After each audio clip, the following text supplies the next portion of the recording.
almost 100 years, there was a sentence people said without thinking about it.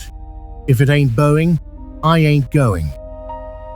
It wasn't marketing, it was trust. Boeing didn't just build airplanes, it built the modern world's confidence in flight. The 707 made the jet age real.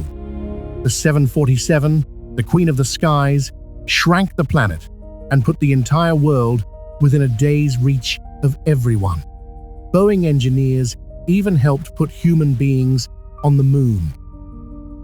When you boarded a Boeing, you were placing your life in the hands of the best aerospace engineers on Earth. And for decades, that faith was earned over and over again. This was a company that was quite literally a national treasure. So how does a company like that, the gold standard, the one everyone copied, become the one whose name now makes people check what plane they're flying on? The answer isn't a single crash. It isn't bad luck. It's a decision, one made quietly in a boardroom, long before anything ever went wrong in the sky. And once you see it, every Boeing headline of the last 6 years stops looking like a series of accidents and starts looking like a pattern.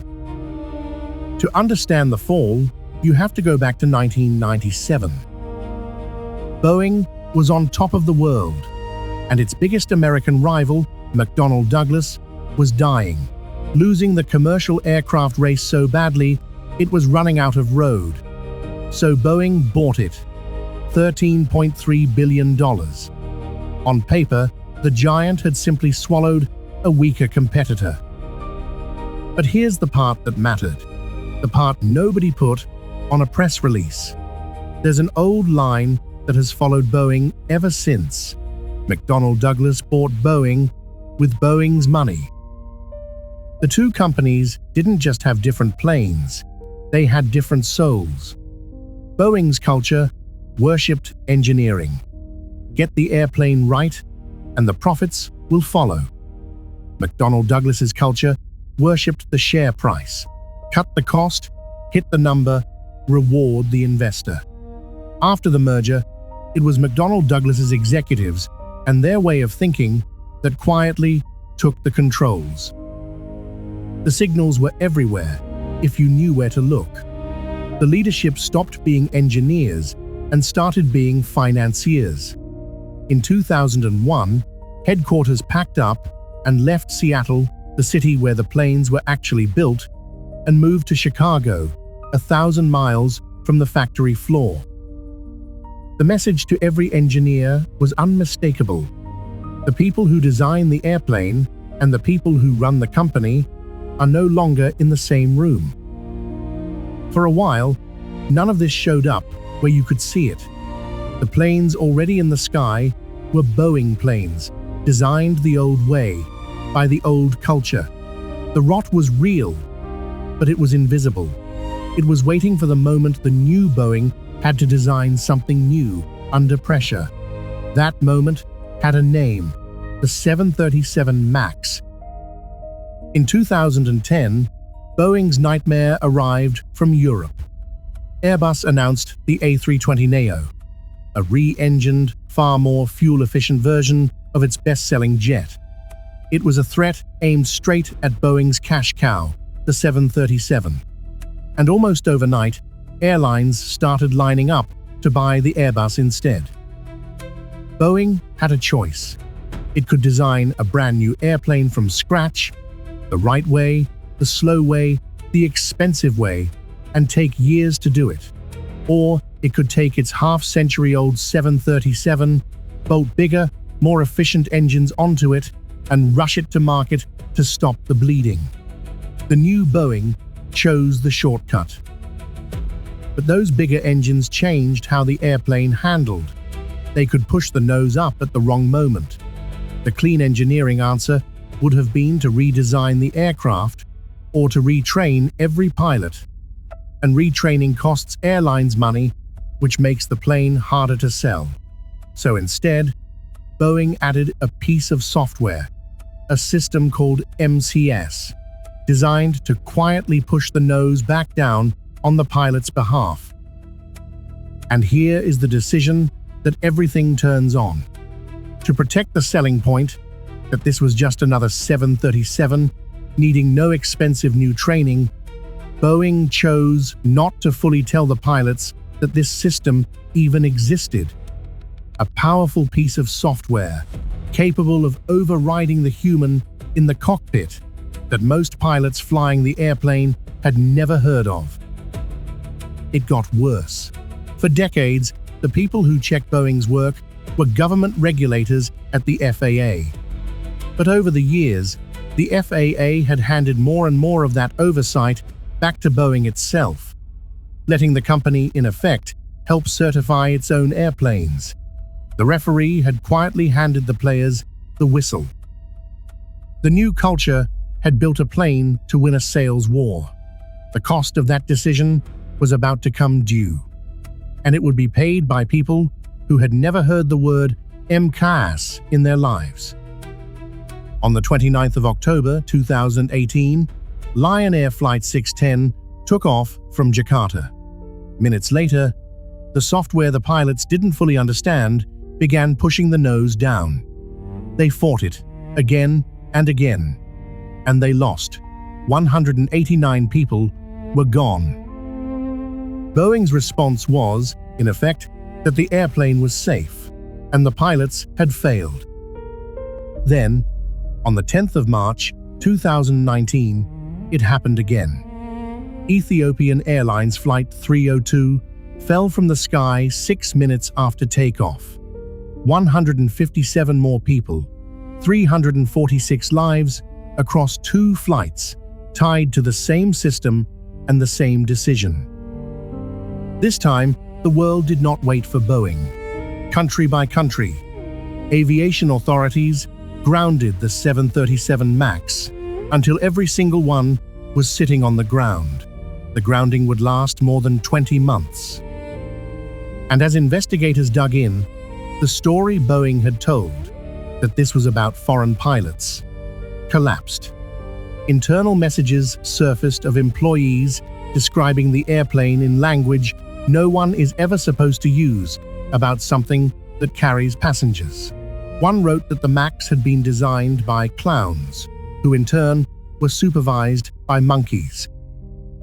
For the first time in its history, the most trusted name in the sky had become the most frightening, and the bill, financial and human, was only beginning.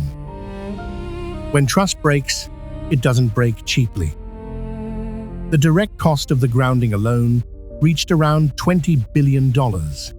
But that was just the visible damage.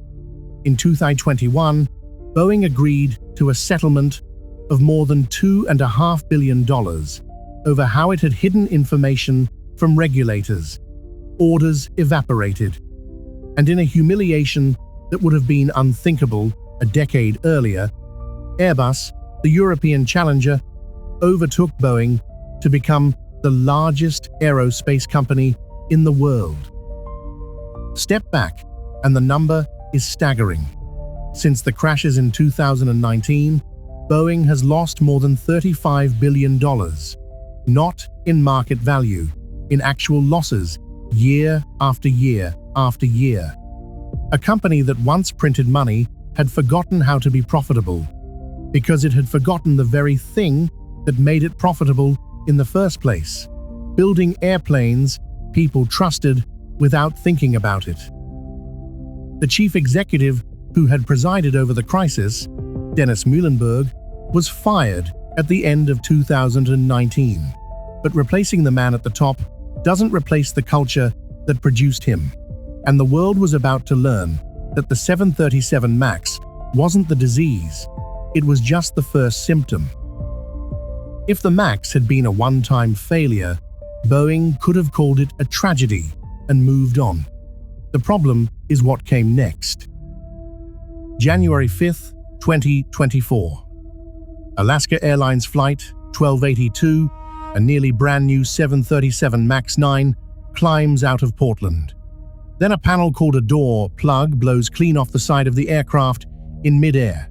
The cabin decompresses. Phones and clothing are torn out into the night sky. By something close to a miracle, no one is killed. But when investigators examine the plane, they find something almost harder to believe than a crash. The bolts meant to hold that door, plug in place, were never installed. The plane had left Boeing's own factory, missing 4 bolts. This wasn't a software philosophy debate. This was a brand new airplane that had been built wrong, and nobody caught it. And the pattern kept widening. Whistleblowers came forward about the 787 Dreamliner, alleging serious defects in how the fuselage was being put together. Boeing's Starliner spacecraft carried 2 NASA astronauts to the space station on what was meant to be a short test flight, and left them stranded there for months until a rival company had to bring them home. Different products, different teams, different decades of design, and the same underlying signature, a company that had stopped sweating the details because for 25 years, the details hadn't been what got you promoted. A single failure is an accident.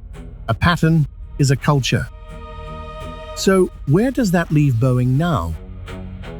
In the summer of 2024, the company turned to an outsider.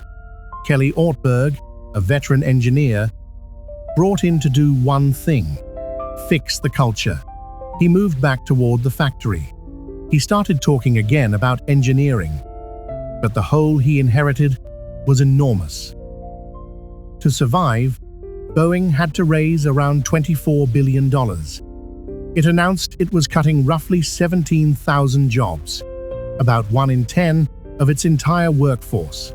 A bruising 7-week strike by its own machinists cost it something like $100 million a day. And to resolve the criminal case hanging over the crashes, Boeing struck a deal with the United States Justice Department, paying out more than $1 billion and admitting it had obstructed federal regulators. An expert panel reviewing the company's safety culture came back with dozens of findings and recommendations. The diagnosis, in plain terms, was this: the people who build the planes still didn't fully trust that speaking up about a problem wouldn't cost them their job. And here is the hard truth about trust. It is built in decades and lost in seconds.